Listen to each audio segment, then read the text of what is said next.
No Campeonato Brasileiro, o Inter está cada vez mais perto do vice-campeonato. Deixou um dos rivais para trás na última rodada e agora projeta não apenas o São Paulo, mas resolver as suas questões de manutenção da equipe. Vamos falar sobre tudo isso? Então fica comigo depois da vinheta.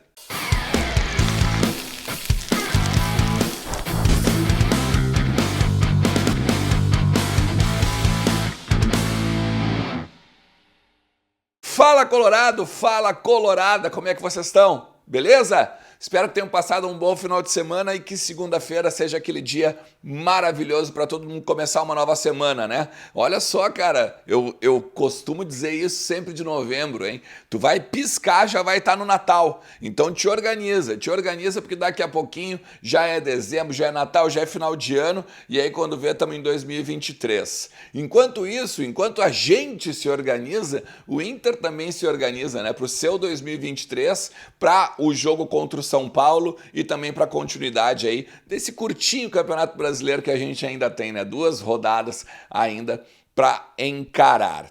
O Inter que agora, se a gente for olhar pela última rodada, teve bons jogos, né, paralelos, além da vitória, obviamente, em cima do Atlético. Já deixou um rival para trás, o Flamengo, e aí fica agora na expectativa de ver o que vai acontecer nessa rodada, porque daqui a pouco, dependendo do que acontece nessa rodada, agora da terça-feira, do Internacional jogando contra o São Paulo, pode pegar já e confirmar o vice-campeonato nacional. E aí, a gente sempre diz, 42,7 milhões para os cofres do clube, né?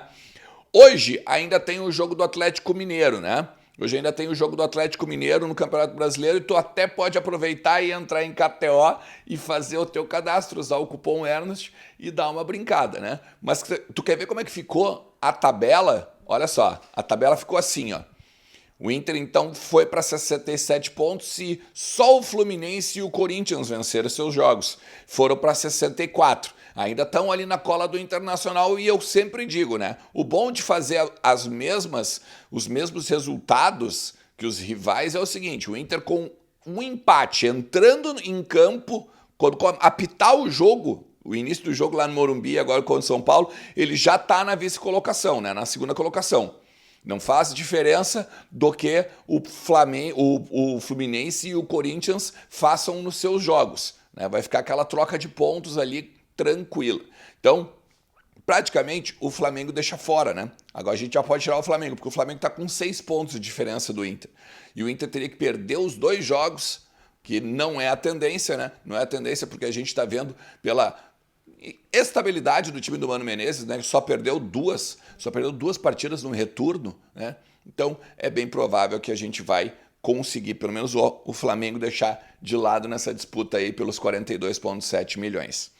O Inter que treinou nesta manhã, na manhã de segunda-feira, e manteve Lisiero, manteve Edenilson e Mikael à parte, né? Trabalhando com o departamento médico, reforçando ali o Edenilson com o tornozelo, o Lisiero com o joelho e o Mikael também com o tornozelo. O Mikael é o direito, o Edenilson é o esquerdo e o Lisiero tem a questão no joelho, né? Na pancada que ele recebeu lá atrás quando ele estava fazendo cumprindo a suspensão dos 3 cartões amarelos, né? Isso era no jogo contra o Coritiba. Tá? Então, para tu ver, são já 2 semanas, né, que ele está fora. E aí é por isso que eu quero falar sobre o Lisiero nesse momento, tá? Porque é o seguinte, o Lisiero, existia uma possibilidade, ou existia pelo menos um pensamento dentro da direção do Inter que o Lisiero ele poderia ser incluído em algum negócio com o São Paulo, tá? Vem a informação de São Paulo, e não só ali dos arredores do Morumbi, mas da galera que cobre o São Paulo, tá? Que a direção do São Paulo não vai querer negociar o Lisiero. Ou seja, ou compra o Lisiero, ou o Lisiero volta para São Paulo para ser usado em 2023. Tá? Porque a gente tem que relembrar, é um empréstimo com opção de compra, 3 milhões de euros, na negociação aquela do Patrick, né? O Patrick ainda tem uma porcentagem dos direitos econômicos pertencentes ao Inter.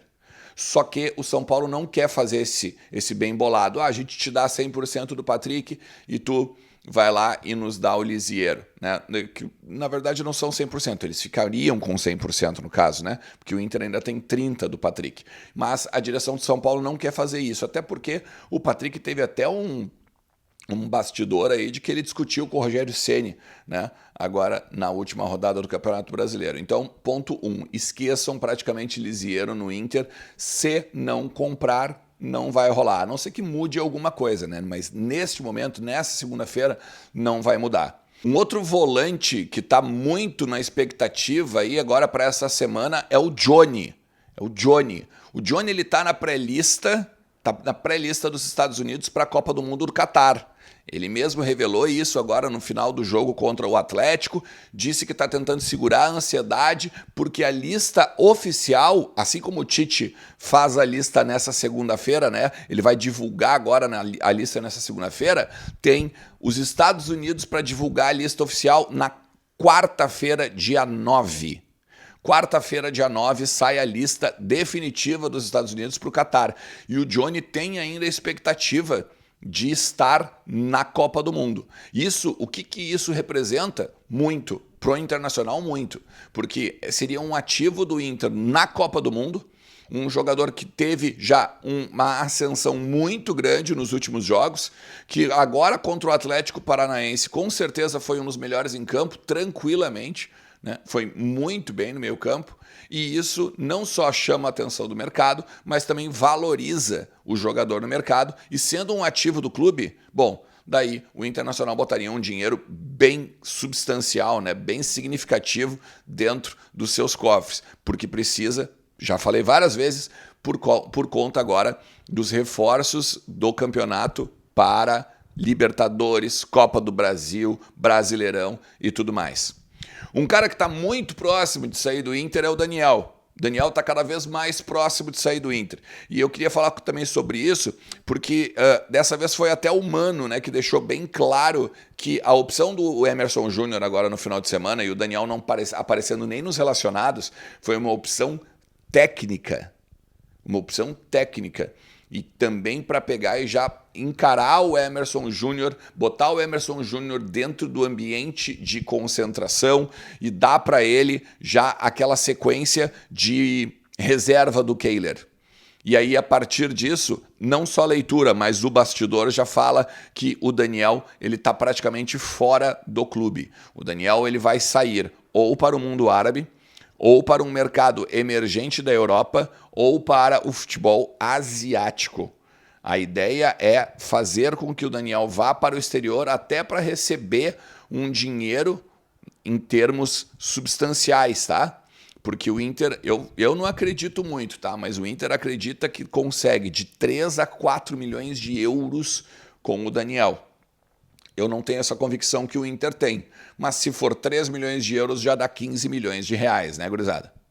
Um possível Inter para encarar agora São Paulo no Morumbi. Kehler, Bustos, Vitão, Mercado, René, Johnny, daí tem Depena, Maurício, Alan, Patrick, e lá na frente provavelmente volta o Wanderson, porque o bastidor vai ser o Wanderson e o Pedro Henrique se revezando para nenhum dos dois estourarem ainda nessa temporada, né? Poderem curtir as férias tranquilos, sem precisar fazer nenhum tipo de reforço muscular aí por conta de lesão, né? E não os cuidados que todo atleta sempre tem.